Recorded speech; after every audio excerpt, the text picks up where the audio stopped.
Neon Nation Choom's very exciting news yesterday and today, CD Projekt Red and Studio Trigger announced Edgerunners Season 2, a new standalone 10-episode story from the world of Cyberpunk 2077. In today's video, we'll be diving into the new poster art, information about the new director, a brand new teaser trailer, everything we currently know, and a frame-by-frame breakdown of that teaser trailer. If you're a fan of Cyberpunk and Cyberpunk Edgerunners, you are in the right place, so hit that subscribe button to stay up to date with all the Season 2 developments.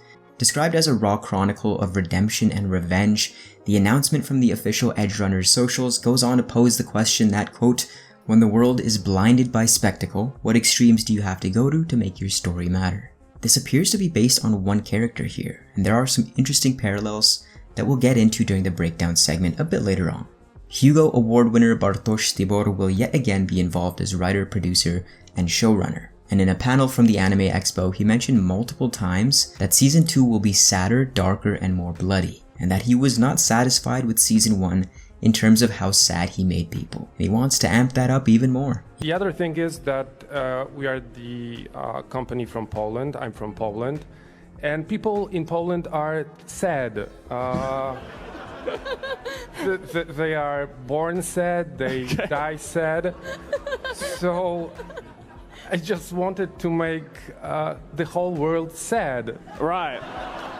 You didn't think about, like, you know, maybe doing a 180, maybe writing a happy story? No? No. No? Fair enough. No, because when people are sad, then I'm a bit happy. And you feast on others' sadness. yes. We just like as Polish company, we like sad things, bad endings. That's us. Yeah. How does that differ as well? You know, I'm just a very emotional guy. That's why things are emotional. But He goes on to mention Edgerunners 2, which is now officially in production, will be more raw and more grounded. Edgerunners 1 was a romanticized version of being an Edgerunner, but in Season 2, the team wants to highlight the truth of being an Edgerunner. If this is making you feel a bit vulnerable, it does look like there are some David and Lucy body pillows to soothe your sorrows. Anime fandom, y'all are wild. He does also go on to mention that, quote, David's story might be over, but there's plenty more to discover in Night City.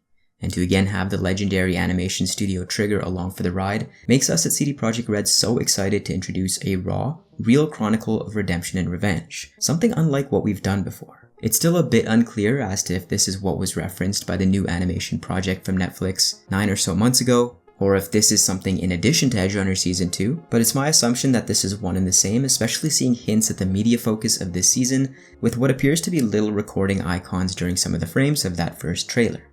In some of the best news to come out of this reveal, Kai Ikarashi, the Edgerunners Episode 6 director, will be taking over the project from Hiroyuki Imaishi, who's passed the torch. Imaishi himself thought that Karahi was the man for the job, really based on that Episode 6, and his vision for it, and thought that he was the perfect fit for a more gritty and more moving Season 2.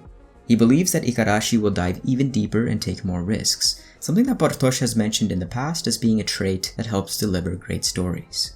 Saya Elder is seemingly still involved, she was there on the panel, and Rafa Uyaki has still been silent on his current involvement. I recently tweeted out about this not even days prior to this information, praising Episode 6, and absolutely amazing news for Season 2, this is very, very exciting. Girl on Fire was my favorite episode by far, and I know that was a common sentiment.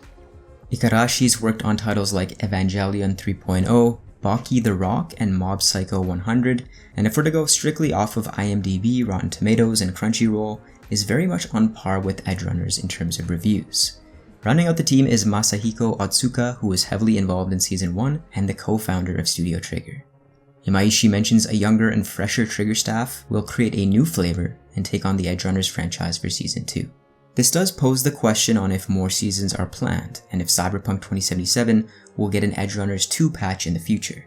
I mean, you can't really just have Edgerunners 1 content in the game now. To make it feel complete, you need Edgerunners 2 content. We've mentioned Virtua Studios in the past as being third-party contractors to help create new content, so it does seem likely that if this does happen, they'll step in and help. Now, Edgerunners 2 does look like a direct sequel, which makes things interesting as it seems Lucy has recruited a new squad to get her revenge on Arasaka and Atom Smasher. This cryptic message from Bartosz in 2022 also gives a hint at Lucy's potential return, so there were obviously plans to explore this in future content, whether that would have been a Netflix series, a comic, or otherwise. I'm not actually sure how I feel about this. I think this is a way to get people invested into the story right away, and a net new story would have been riskier, but I'm curious to see what you guys have to say in the comments. Are you happy seeing some sort of carryover? Would you have liked to see a brand new story told in the world of Night City? So in terms of media, there's a poster and a trailer, so let's break those down. The poster for Edgerunners 2, created by Ichigo Kano, lead character designer for Season 2, whose past work includes Promare and the first Edgerunners season, is stunningly gorgeous. The animation does look similar, maybe a little bit grittier based on the poster comparisons. And even if you were to compare the intro of Edgerunners Season 1 to this new aesthetic, I think it does have a little bit more of a grungy theme to it. This contrast is also giving strong main game to Phantom Liberty vibes, especially with that color palette. Red is associated with redemption and revenge, and with CD Projekt Red redeeming themselves with Phantom Liberty, parallels and weaves nicely into this color scheme, which is a bit more aggressive. Kano has also produced some fantastic art in the past, check these out. Kala Elizabeth on Twitter took the time to piece out the 8 faces. I tossed this into an AI upscaler just to see if we could get a little bit more detail. It's a bit tough to discern the characters, just based off of the art style and the fact that they're pretty much silhouettes. But there does seem to be a character that looks more like a child, what appears to be the main leader of this crew, and a character who has some longer, more stylized hair. The head honcho has a crown on the back of his jacket. Breaking down the trailer, Trigger kicks it off with a gut punch, recapping Edgerunners 1, just in case you forgot, then moving to more obscured shots of the new characters, the first being this female. At first, this does appear to be Lucy, but if we throw up a side by side, there are some differences. There's not a lot of character design overlap in Edgerunners 1, so maybe this is just a slightly altered look for her. The music, by the way, is a beautiful melancholic track, obviously foreshadowing yet another tragic ending, and is called Dive by Beach House. I'm a fan of the more ethereal, floaty, surrender to the city, acceptance type vibe. It's a great choice for this style of trailer. The next character seems to be a more hidden one wearing a trench coat with a crown, and a bit of a different design to the one in the poster. Again, this poster is not key art, so the trailer visuals are likely the more up-to-date of the two. This shot is overlaid with the same face as this figure from the Season 2 poster. The next shot looks like a child character with his hair just not blowing away. A new female character giving Valentino vibes is also shown with a tear running down her cheek. Dual wielding might be an homage to Jackie, but it is a trait most associated with the Valentinos. Another new character appears to be falling or accepting his fate in some sort of way, and this had me thinking of the potential symbolic nature of this shot, as the background is very Blackwall-esque. The final shot highlights the focal point of the poster and the trailer, a child with a camera, indicating that he's probably going to be seeing some things and filming some things that a child just shouldn't be seeing. My first instinct after recognizing that he's holding a camera was drawing parallels to the 2014 movie Nightcrawler, a really exceptional film if you guys haven't seen it. This is kind of furthered by the quote that seems to be directed at this character. When the world is blinded by spectacle, what extremes do you have to go to make your story matter? Nightcrawler spoilers, but in it, the thief played by Gyllenhaal stumbles into the world of freelance journalism, progressing from sensationalism to full-blown staging of scenes and crimes to appeal to the desires of the media machine. It's a critique on modern-day media and consumer culture, and teeters into the realm of neo-noir. Media is a big focus in the cyberpunk world.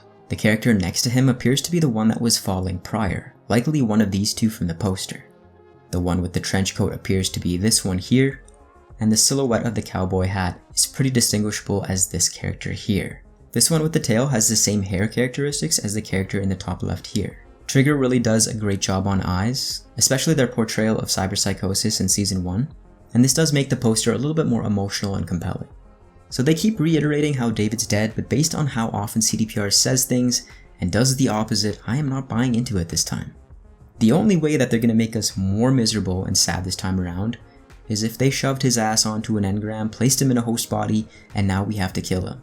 That's my theory, I'm sticking with it.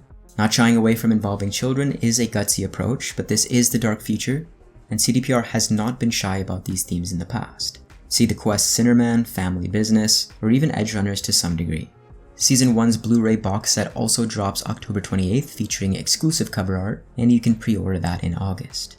Anyways, let me know what you guys think. If you want updates on the latest Cyberpunk 2077, Orion, and Witcher news, check out the latest video here, and if you want to immerse yourself in another legendary Cyberpunk anime, check out my Cyberpunk 101 video on Ghost in the Shell, which is also getting a new anime adaptation that's true to the original manga art style. As always, I appreciate you guys watching. Subscribe if you want to follow the channel, and I will see you guys in the next one.